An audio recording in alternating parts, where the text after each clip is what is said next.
Bismillahirrahmanirrahim. Assalamualaikum warahmatullahi wabarakatuh.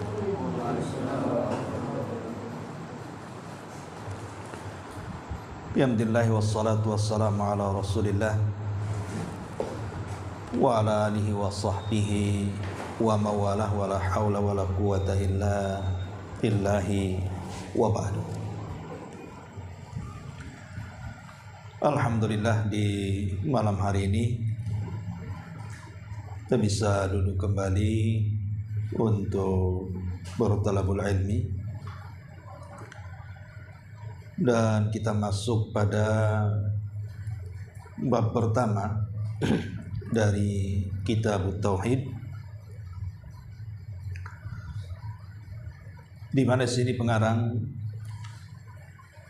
memulakan kitabnya menjelaskan tentang pentingnya mempelajari Kitab Tauhid.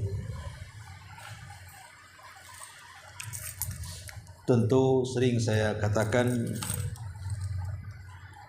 mempelajari tauhid ini tidak cukup sekali dua kali, tetapi harus diulang-ulang.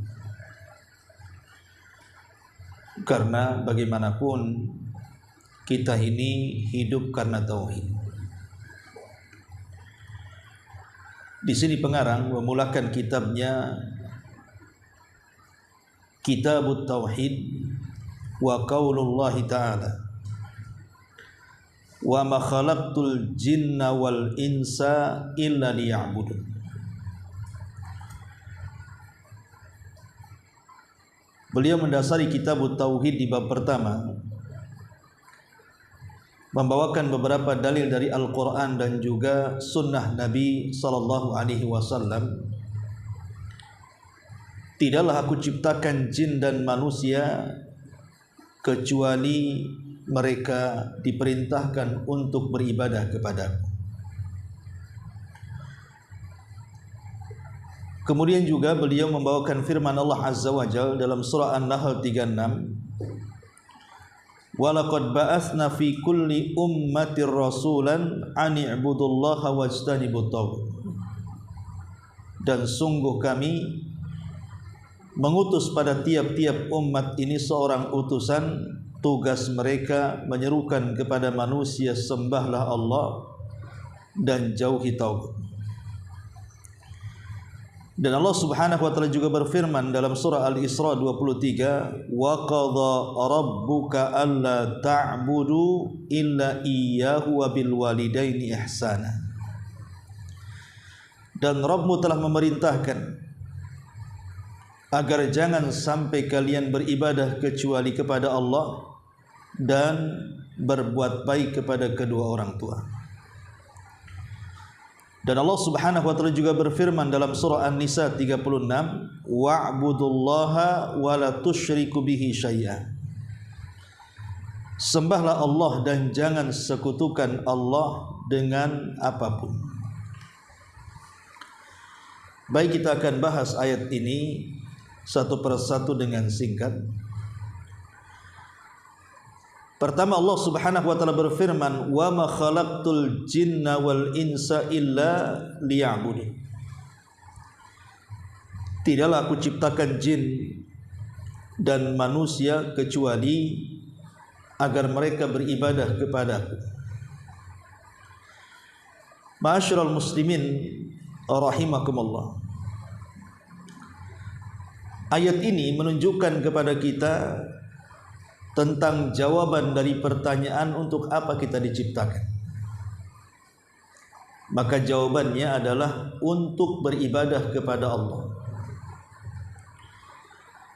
Dan dari sini pula kita tahu bahwa ketika Allah menciptakan kita ini tidak diciptakan main-main.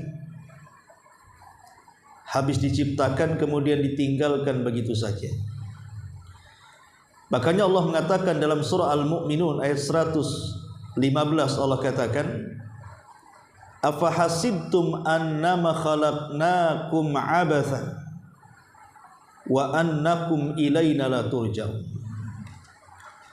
apakah kalian mengira bahwa kami ciptakan kalian ini main-main, dan sesungguhnya kalian tidak akan dikembalikan kepadaku?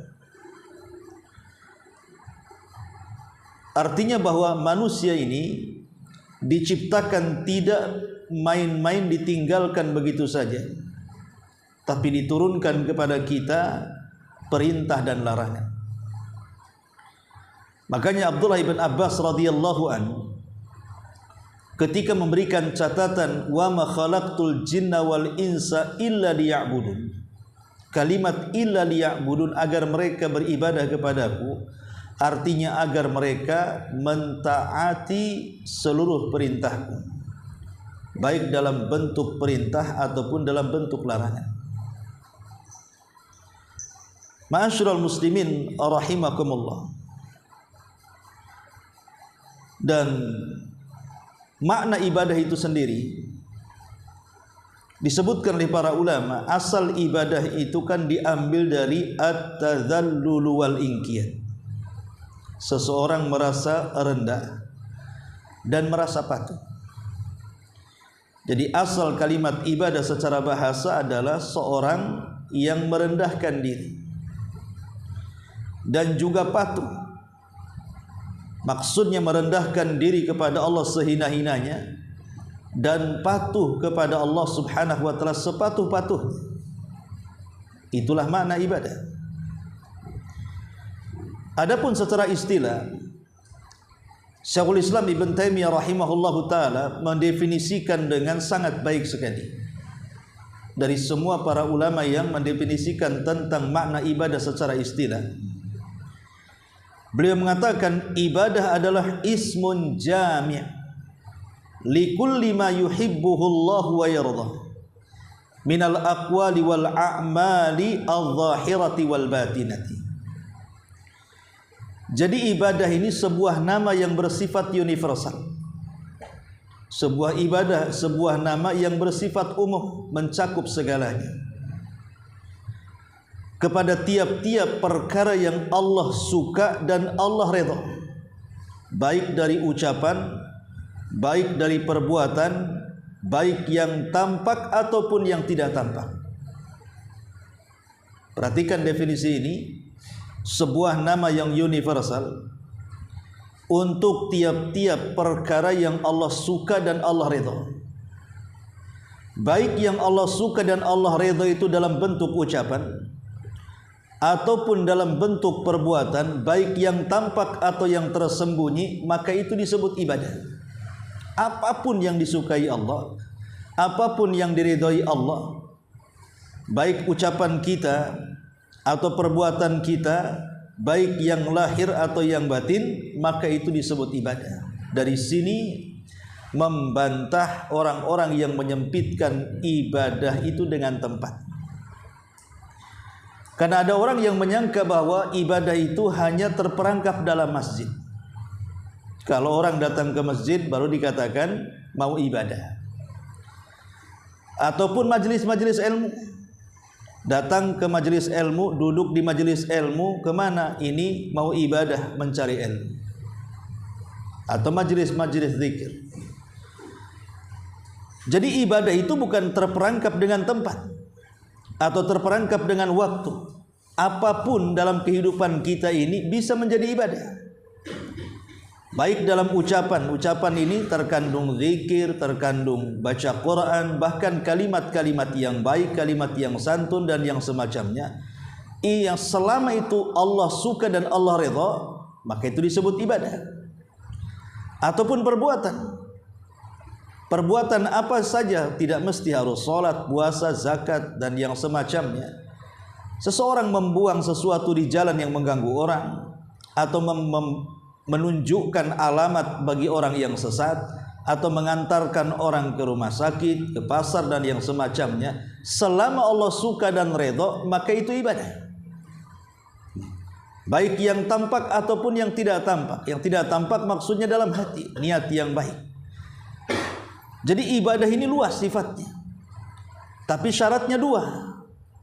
Ucapan yang kita ucapkan, perbuatan yang kita lakukan, Dua perkara ini harus Allah suka. Kalau Allah tidak suka, bukan ibadah. Lalu bagaimana caranya kita mengetahui bahwa Allah suka dengan perbuatan kita? Ya harus ada dua syarat diterimanya ibadah kita yang ma'ruf. Pertama, didasari dan dilandasi dengan keikhlasan, dan yang kedua harus ittiba, mencontoh Nabi SAW. Baru Allah suka. Karena inilah yang disebut dengan sebaik-baik amalan. Sebagaimana Allah mengatakan, alladzi khalaqal mauta wal hayata liyabluwakum ayyukum ahsanu amala. Dialah yang menciptakan kehidupan dan kematian untuk menguji kalian, siapa di antara kalian yang baik amalannya, bukan yang banyak amalannya. Kalau banyak belum tentu baik, tapi kalau baik sudah barang tentu banyak pahalanya. Dan disebutkan oleh para ulama maksudnya baik amalan itu apa. Al-Imam Fudail ibn Iyad rahimahullahu ta'ala mengatakan maksudnya akhlasuhu wa aswabu, yang paling ikhlas dan yang paling mencocoki Nabi. Itulah yang disebut ahsanu amala, yang paling baik amalnya. Ma'asyiral muslimin rahimakumullah. Dan ibadah sendiri adalah sebuah hak bagi Allah Subhanahu wa taala yang harus dilakukan oleh makhluk kepada Allah Subhanahu wa taala. Intinya bahwa ada beberapa fadilah yang harus dipahami seputar ibadah ini. Pertama, saya katakan tadi ibadah adalah hak Allah. Jadi Allah menuntut kepada kita untuk menyembah Dia. Dan sebagai imbalannya Allah Subhanahu wa taala sediakan surga. Jadi ibadah adalah perintah, baik dalam bentuk perintah atau larangan. Yang kedua, tujuan ibadah sendiri adalah untuk memperbaiki, bukan merusak, baik pribadi ataupun masyarakat. Kalau pribadi dan masyarakat ini mereka taat dengan perintah dan menjauhi larangan dari Allah Subhanahu wa taala, pasti akan melahirkan kebaikan.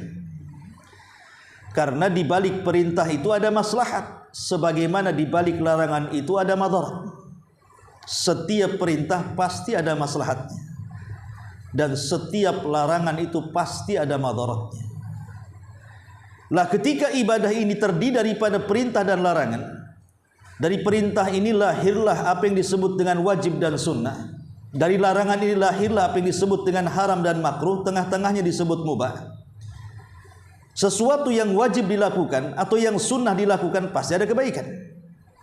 Sesuatu yang ditinggalkan karena perkara ini bentuknya haram dan makruh pasti ada keburukan.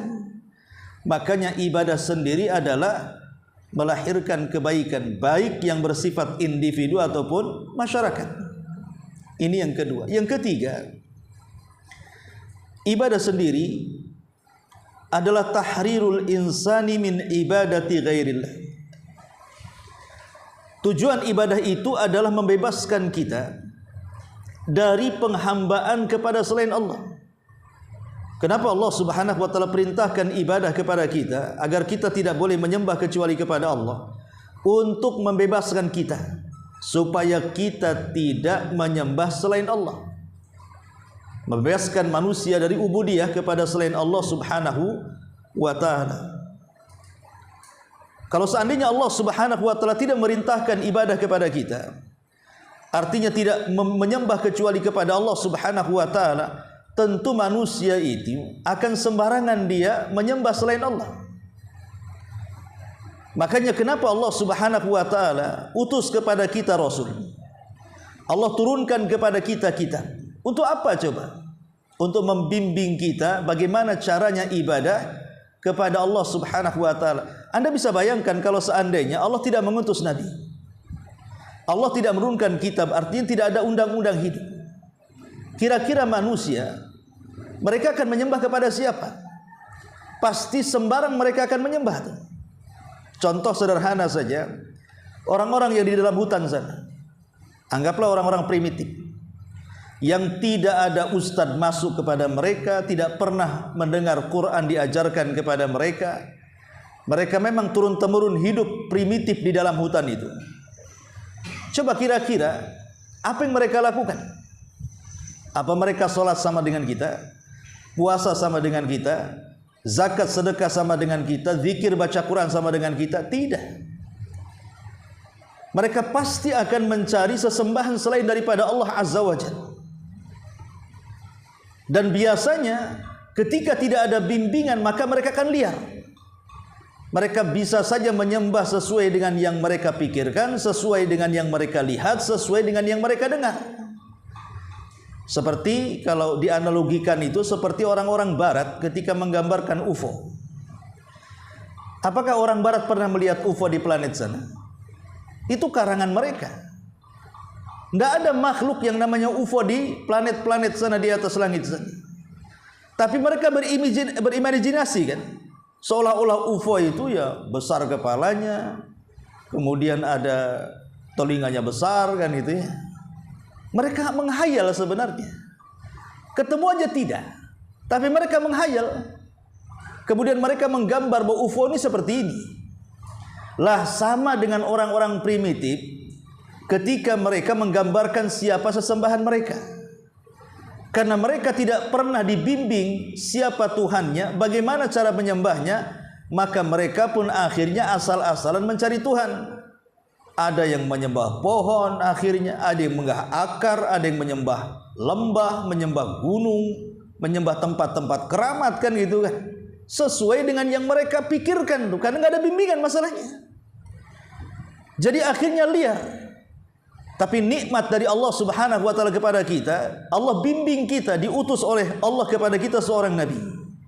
Akhirnya lewat bimbingan para nabi dan kitab yang diturunkan kepada kita itulah memperkenalkan sebenarnya siapa Tuhan kita dan bagaimana cara menyembahnya. Selamatlah kita dari penyembahan selain daripada Allah Subhanahu wa taala. Ibadah itu artinya tahrir, pembebasan. Pembebasan seorang hamba dari ubudiyah kepada selain Allah Subhanahu wa taala. Ini yang keempat. Yang kelima,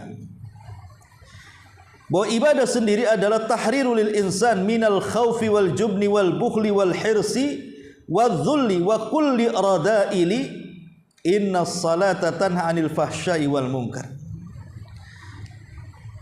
Kemudian yang kelima, ibadah sendiri adalah memerdekakan bagi manusia dari perasaan takut, perasaan khawatir, bakhil, rendah, dan begitu seterusnya.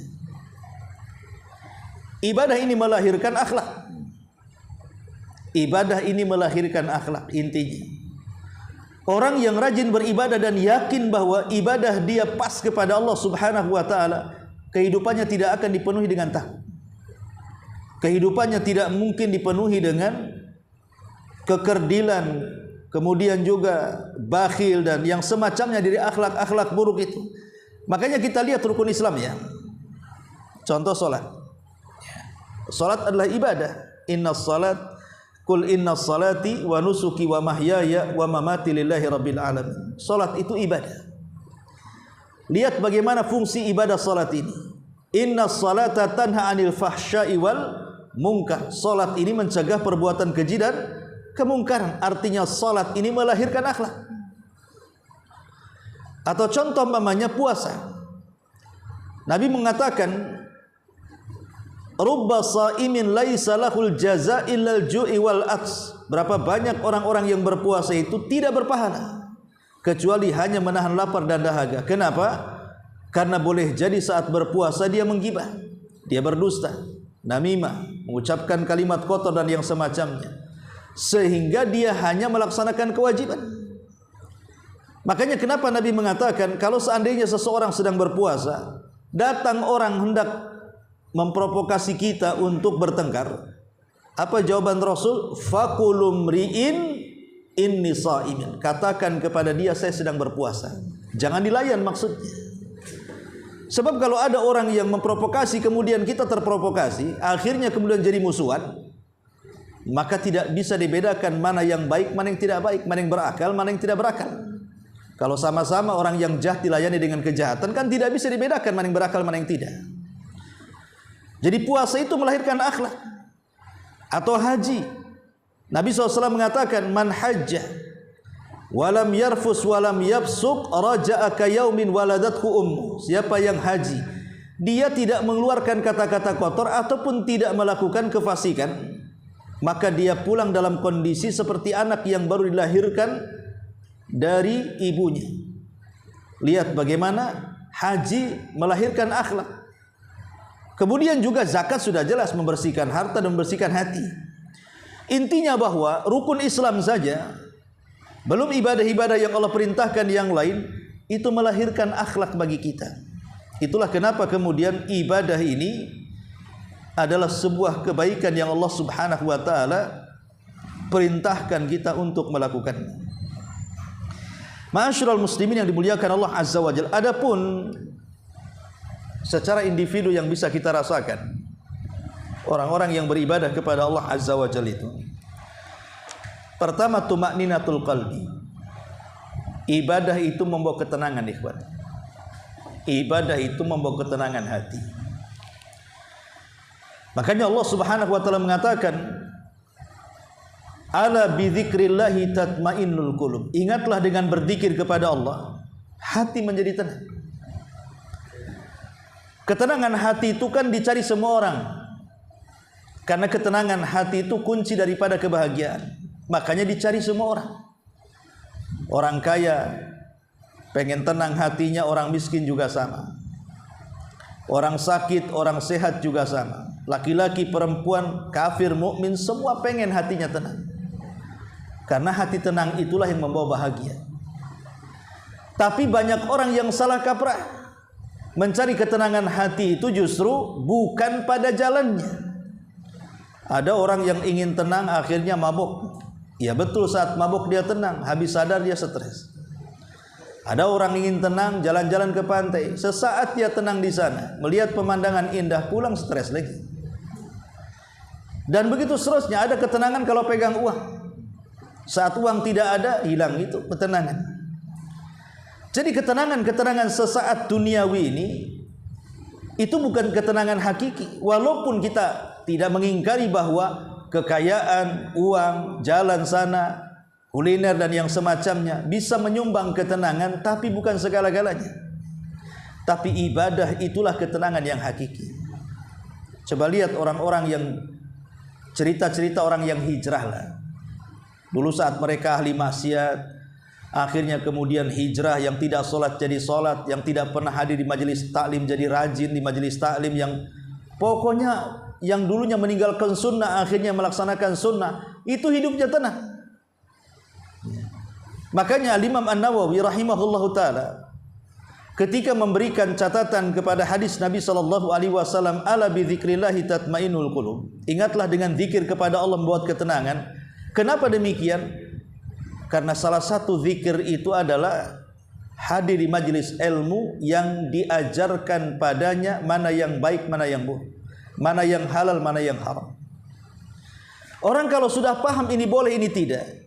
Contoh mamanya ini bid'ah, ini sunnah, ini syirik, ini tauhid, ini taat, ini maksiat umpamanya kan. Hidupnya akan tenang. Tidak mungkin dia ragu. Tidak akan ada syubhat dalam kehidupannya. Dia tahu dan terarah mau kemana dia melangkah. Tapi kalau orang tidak tahu mana yang baik, mana yang buruk, orang tidak tahu mana syirik, mana tauhid, orang tidak tahu mana bid'ah, mana sunnah, mana taat, mana maksiat, hidupnya tidak akan tenang karena dalam kebingungan. Itulah yang dikatakan seorang penyair, araftu syarra la li syarri walakin li tawaqqihi wa man lam ya'rifu syarra minal khairi fa waqa'a fi.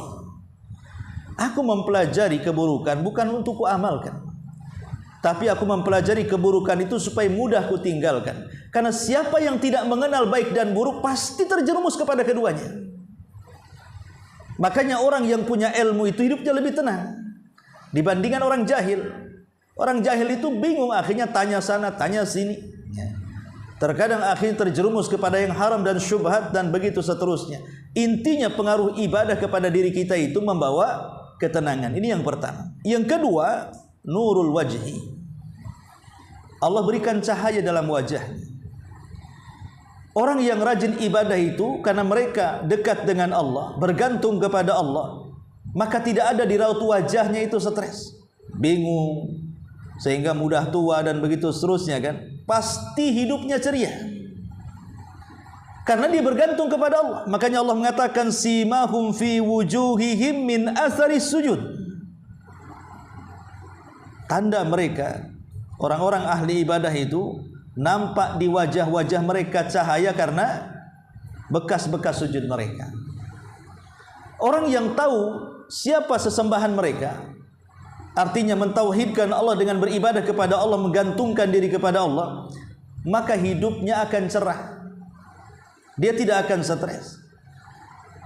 Karena ada orang-orang, contoh sederhana, kalau umpamanya di PT ini ada pengumuman akan terjadi PHK umpamanya, belum disebut namanya, itu sudah debar-debar. Jangan-jangan saya masuk di situ. Jangan-jangan saya akan dipecat. Udah stres duluan. Apalagi sudah dipampang namanya, makin stres dia. Seolah-olah Tuhan di PT berbeda dengan Tuhan di luar PT. Dan itu banyak terjadi gitu. Padahal kita tahu bahwa boleh jadi dengan cara seperti itu. Kalau orang ahli tauhid, ya mungkin bukan rizkinya lah, mungkin bahasa orang awam, mungkin ada rizki di luar sana yang lebih baik. Atau boleh jadi ini adalah skenario Allah. Allah mungkin keluarkan saya dari pekerjaan ini untuk mendapatkan pekerjaan yang lebih baik, yang lebih berkah lagi. Kan banyak orang yang dulunya punya kekhawatiran bekerja di sebuah tempat, kemudian keluar justru mendapatkan kebebasan dan mendapatkan rezeki yang jauh lebih melimpah dibandingkan sebelumnya. Dan itu terjadi. Kenapa mesti stres? Bukankah Allah Subhanahu wa taala sudah menanggung rezeki kita? Dan Allah itu kalau ngirim rezeki enggak salah alamat, dan tidak mungkin seorang diwafatkan kecuali sempurnakan rezekinya. Lalu kenapa dia stres? Jadi kalau orang bertauhid itu mukanya akan cerah. Kenapa? Dia yakin ada yang menanggung dalam kehidupannya. Enggak mungkin Allah membiarkan kita yang dekat dengan Allah kemudian tidak dijaga dan dipelihara. Mustahil. Makanya di antara pengaruh ibadah kepada kita selain daripada keterangan hati itu, wajah kita pun akan bercahaya, bersinar, tidak tampak stres, sedih, apalagi bingung gitu ya. Karena manusia itu kan tidak lepas dari masa lalu, masa sekarang, dan masa depan. Ini yang membuat pusing manusia itu 3 waktu ini. Masa lalu membawa sedih. Masa lalu biasanya membawa kesedihan. Masa depan membawa kebingungan. Sekarang membawa stres biasanya. Itulah 3 waktu yang membuat orang itu stres itu di situ tuh. Masa lalu umpamanya sedih. Sedih karena ditinggal orang yang dicintainya. Sedih karena tidak mendapatkan barang yang dicarinya. Sedih karena kehilangan barang yang pernah disukainya. Sedih dia memikirkan perkara apa yang sudah lampau. Mungkin dulunya dia pejabat besar, akhirnya tidak jadi jabatan lagi, hilang jabatannya, jadi purnawirawan, purna tugas. Atau dulunya pernah kaya jadi miskin, dulunya pernah sukses jadi bangkrut, kan sedih jadinya. Mikir di situ kan. Atau masa depan berpikir bagaimana nasib saya, nasib keluarga saya, cita-cita saya, cita-cita keluarga saya, anak-anak saya, pekerjaan saya, akhirnya bingung. Atau mungkin dengan perkara yang dihadapi akhirnya stres, yang sedang kita lalui akhirnya stres. Tapi ahli tauhid tidak mungkin mereka sedih dari perkara lampau, tidak mungkin mereka bingung dari yang akan datang, tidak mungkin stres dari apa yang sedang dihadapinya. Kenapa? Karena semua sudah dicatat dalam takdir. Ahli tauhid itu pasti yakin dengan takdir Allah Subhanahu wa taala. Ini yang kedua. Yang ketiga, si'atur rizki wal barakah. Pengaruh ibadah kepada individu itu ada diluaskannya rizki dan juga keberkahan. Ma'asyiral muslimin rahimakumullah. Di dalam Al-Quran dalam surah Al-Qalam ayat 17 Allah mengatakan inna balawnakum kama balawna ashabal jannati idh aqsamu la yasrimunnaha musbihin wa la yastathnun. Sesungguhnya kami menguji mereka sebagaimana kami menguji ashabul jannah, pemilik kebun, ketika mereka bersumpah akan memanennya di pagi hari dan mereka tidak akan menyisakan untuk fuqara dan masakin. Surah Al-Qalam ini kan bercerita tentang kisah ashabul jannah. Ada ashabul jannatain, pemilik dua kebun, itu disebutkan dalam surah Al-Kahfi. Ada kisah ashabul jannah dan disebutkan dalam surah Al-Qalam. Jadi kisahnya seperti ini. Dahulu ada di zaman Bani Israel, ada orang tua yang sangat dermawan. Dia memiliki satu kebun. Kebun yang luar biasa suburnya. Jadi setiap musim panen kebunnya ini orang tua ini tidak pernah memanen duluan, tetapi mengundang para fuqara wal masakin yang berhak untuk mendapatkan zakat dan sedekah untuk memetik sendiri. Jadi disuruh memetik sendiri. Nanti setelah jatah mereka sudah dipetik, kemudian sisanya baru dipanen oleh pemilik kebun. Kan luar biasa. Ada di zaman sekarang kayak gini? Ya enggak lah. Zaman sekarang mana ada ceritanya kayak gini? Ini kan zaman dulu ya.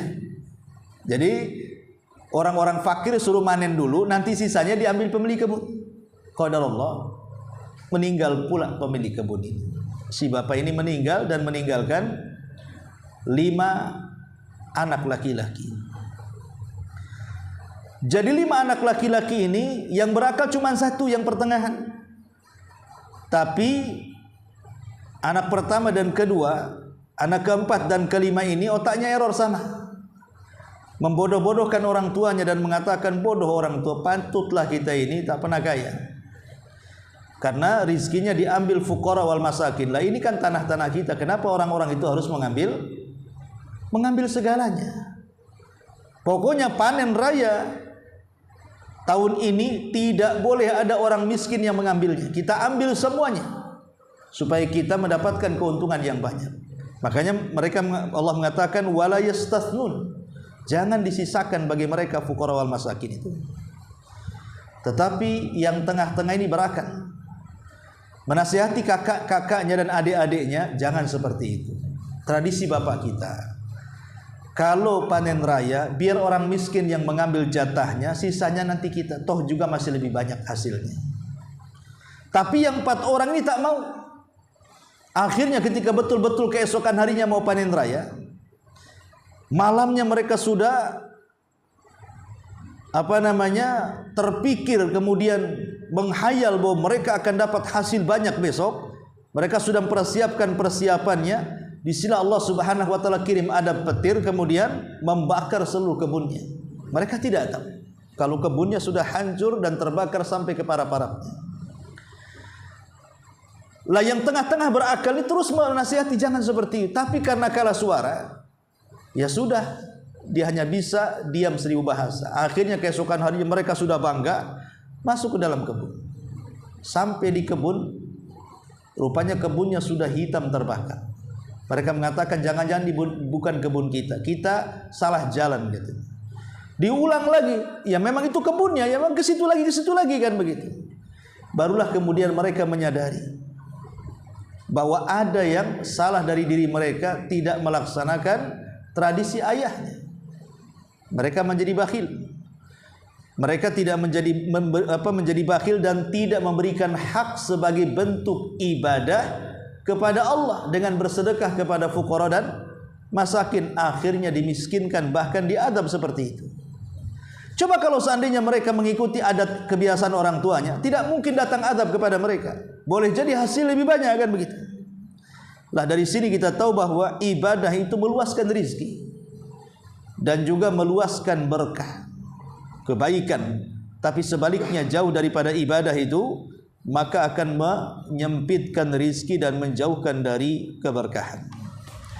Ma'asyiral muslimin rahimakumullah.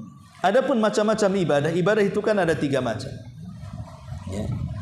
Ada yang disebut dengan al-ibadatu qalbiyah, ibadah hati, dan ini yang paling agung dalam kehidupan kita, ibadah hati.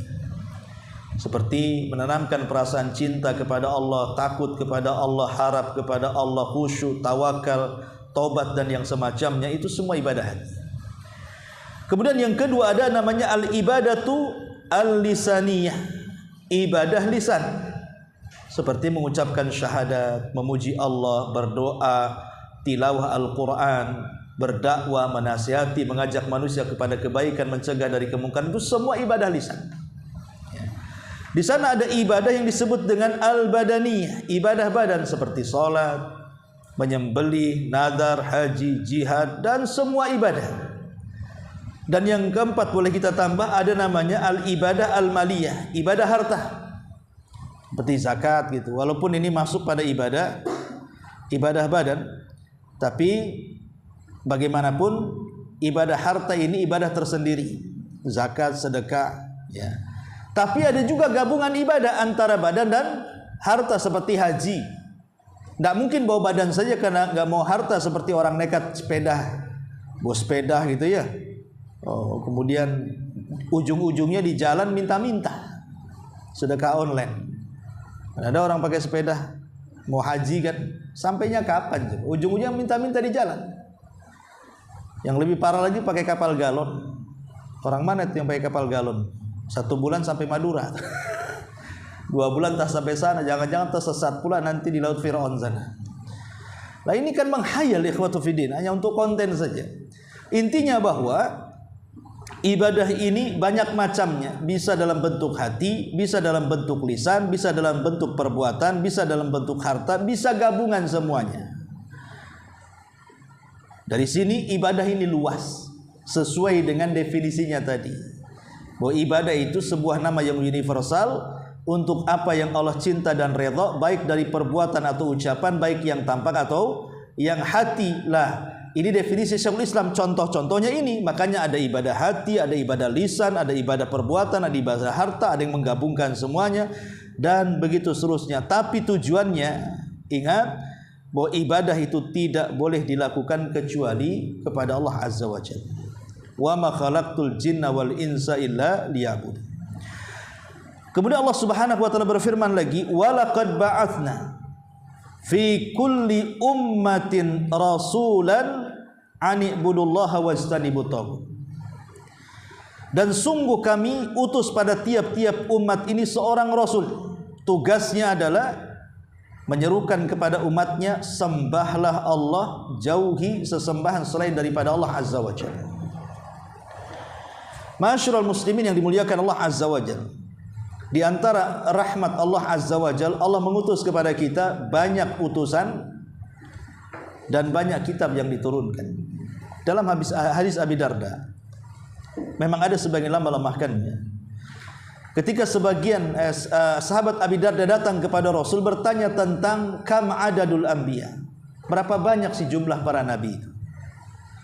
Maka Nabi SAW mengatakan jumlah para nabi itu 120, dalam riwayat 124.000 nabi yang diutus. Kemudian ditanya berapa jumlah rasul? Maka Nabi mengatakan 315 rasul. Jadi Nabi 120 sampai 124.000, sementara rasul 315 rasul. Memang riwayatnya banyak, ada yang lemah, ada juga yang hasan derajatnya, ya, artinya masih dipakai ketika menjelaskan jumlah rasul. Itu dihasankan oleh Syekh Albani rahimahullah taala, tapi riwayat yang lain dilemahkan. Tapi intinya bahwa nabi yang diutus kepada kita itu banyak.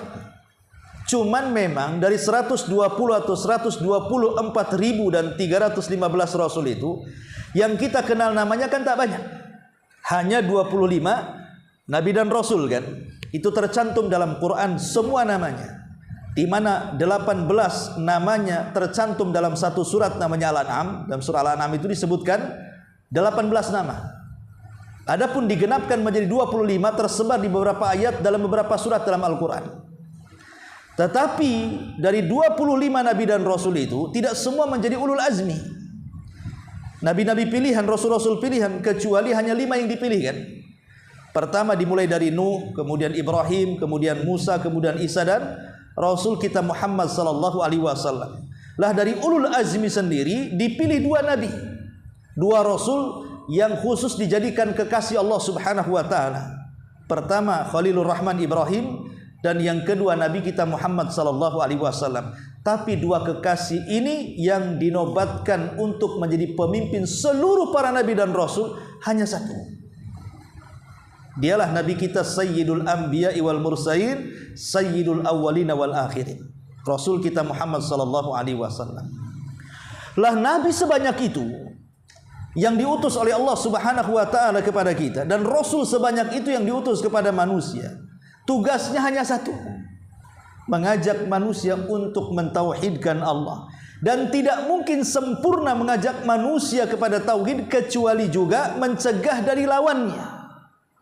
Lawan tauhid apa? Syirik. Ya.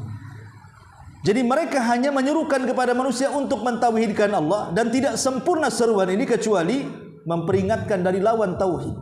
Makanya di sini Allah mengatakan ani'budullaha wajtanibut tagut. Sembahlah Allah, jauhi tagut, sesembahan selain daripada Allah.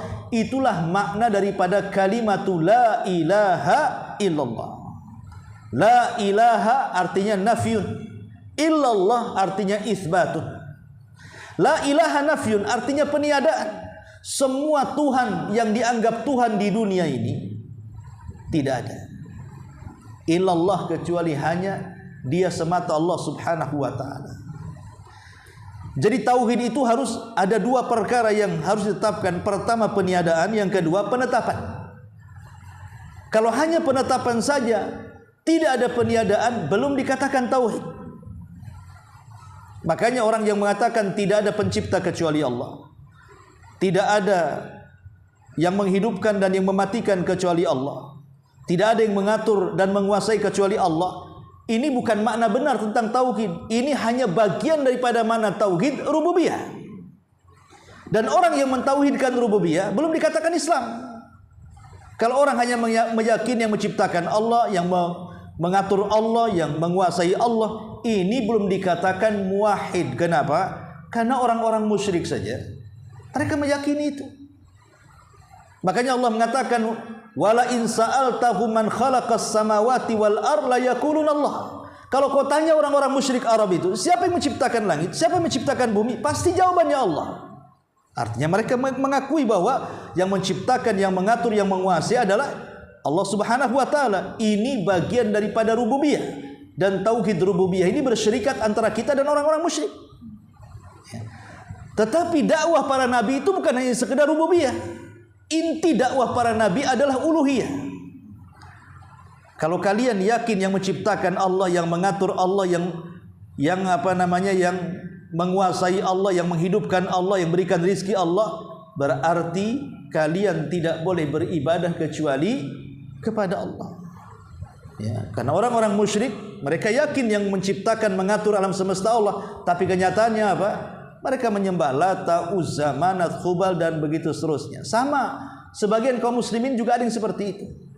Mulutnya mengucapkan la ilaha illallah, tapi masih datang ke dukun, masih percaya dengan tangkal, masih datang ke tempat-tempat keramat, masih datang ke kuburan para wali meminta-minta, dan begitu seterusnya. Ya. Padahal makna la ilaha illallah itu bukan hanya penetapan, harus ada peniadaan juga. Di mana makna la ilaha illallah itu artinya tidak ada sesembahan yang berhak disembah kecuali Allah Subhanahu wa taala. Dialah satu-satunya yang berhak disembah. Artinya sesembahan selain Allah tidak berhak disembah. Bulan tidak berhak disembah, matahari tidak berhak disembah, patung tidak berhak disembah, berhala, pohon, dan yang semacamnya, karena itu bukan khalik tapi makhluk. Makanya di sini harus paham bahwa tauhid itu adalah penafian dan peniadaan. Lihat bagaimana Rasulullah SAW ketika mentalkin, memerintahkan kita untuk mengejakan talqin kepada orang yang sedang sakaratul maut. Apa kata Rasul? Laqinu mautakum bila ilaha illallah. Ejahkan orang yang sedang sakarat maut itu dengan kalimat la ilaha illallah. Kenapa? Supaya dia mati di atas tauhid. Ada sebagian orang yang mengakal-akali dengan mengatakan, Ustaz, la ilaha illallah ini kepanjangan. Bagaimana kalau baru mengucapkan la, mati dia? La ilaha, mati dia. Belum illallah umpamanya kan. Macam mana? Terus kita tanya balik, lalu bagaimana cara mentalkinnya? Pendekkan saja. La ilaha hanya buang, illallahnya saja. Ya. Illallah kepanjangan, baru il mati dia. Ya. Ganti saja Allahnya saja. Allah, Allah. Bagaimana kalau a mati dia? Ganti pakai domir hu saja. Hu. Coba. Ini ajaran apa coba kayak gini? Kalau memang Nabi Rasul kan seorang Nabi yang diberikan wahyu. Allah tahu dan Allah Maha tahu terhadap hambanya.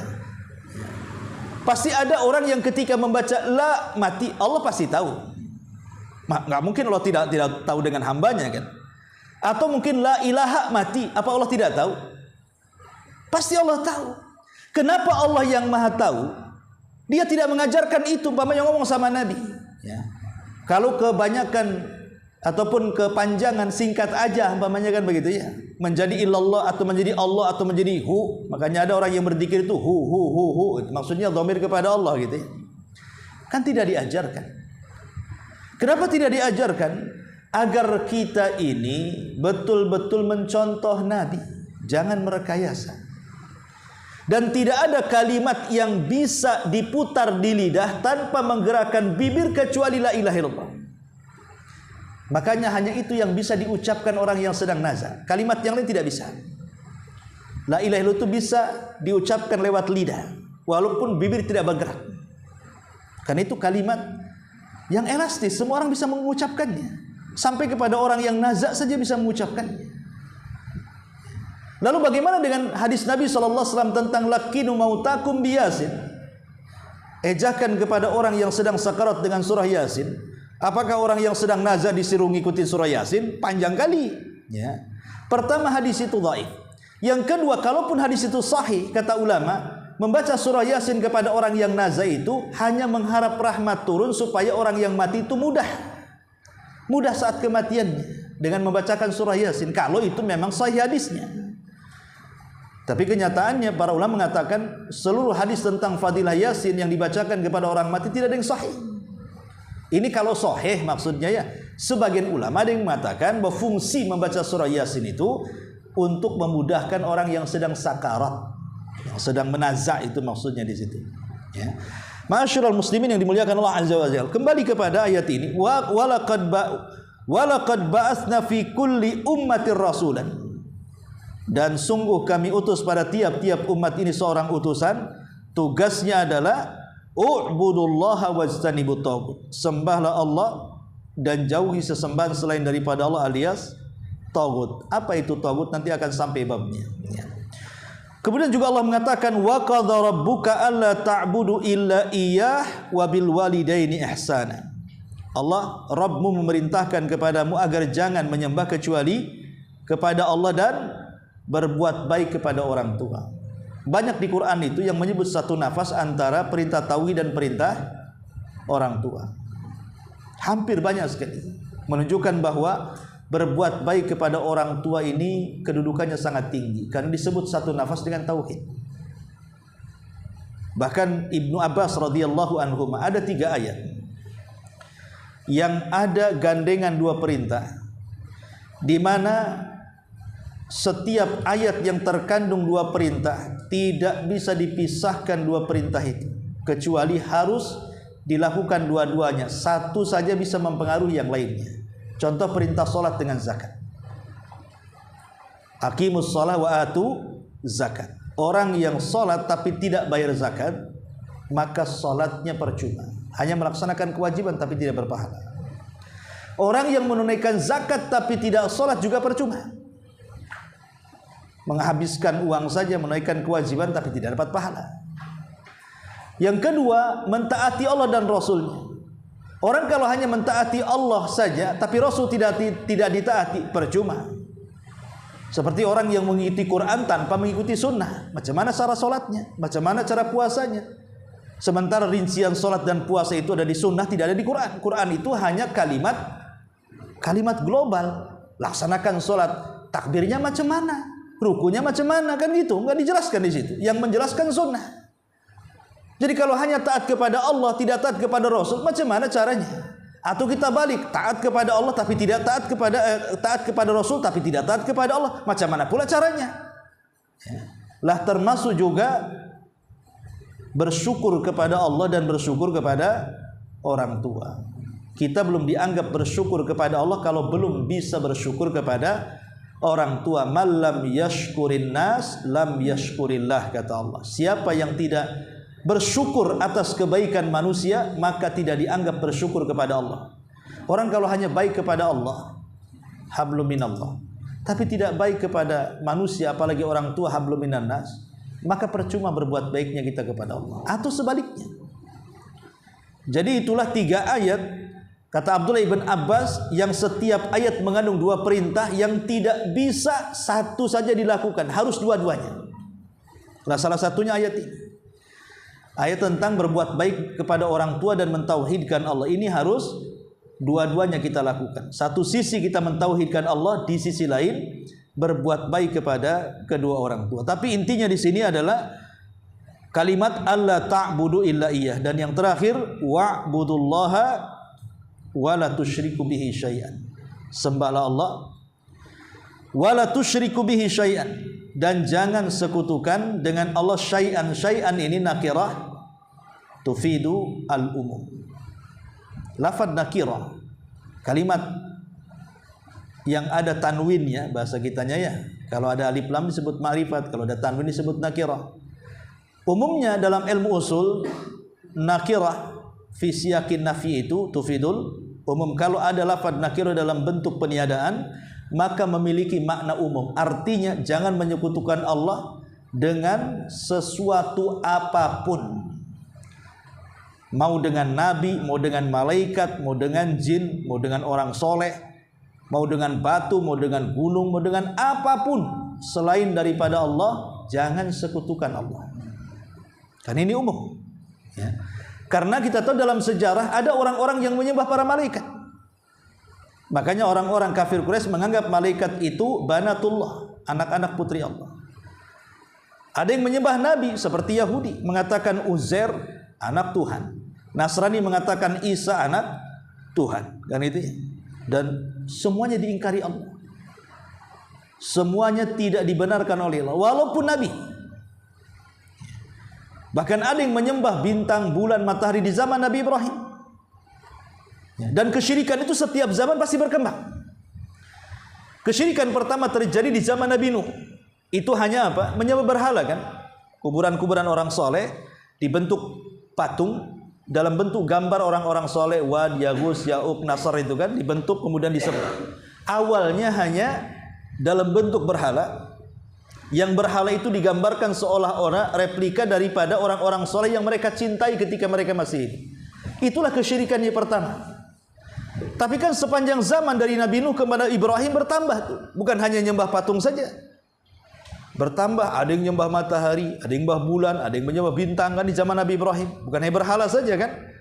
Kemudian beralih sampai kepada zaman jahiliyah, sampai kepada kita hari ini, sesembahan itu berkembang. Bahkan saya pernah membaca satu artikel itu, di India itu ada sekitar 1000 keyakinan atau 1000 agama.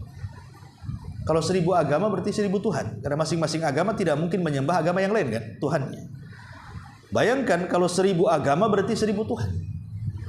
Ada yang nyembah ular sendok, ada yang nyembah gajah, ada yang nyembah macam-macam kan gitu ya. Semua disembah.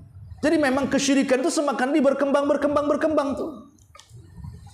Maka karena kesyirikan ini berkembang, harusnya pendakwah tauhid pun harus lebih gencar lagi.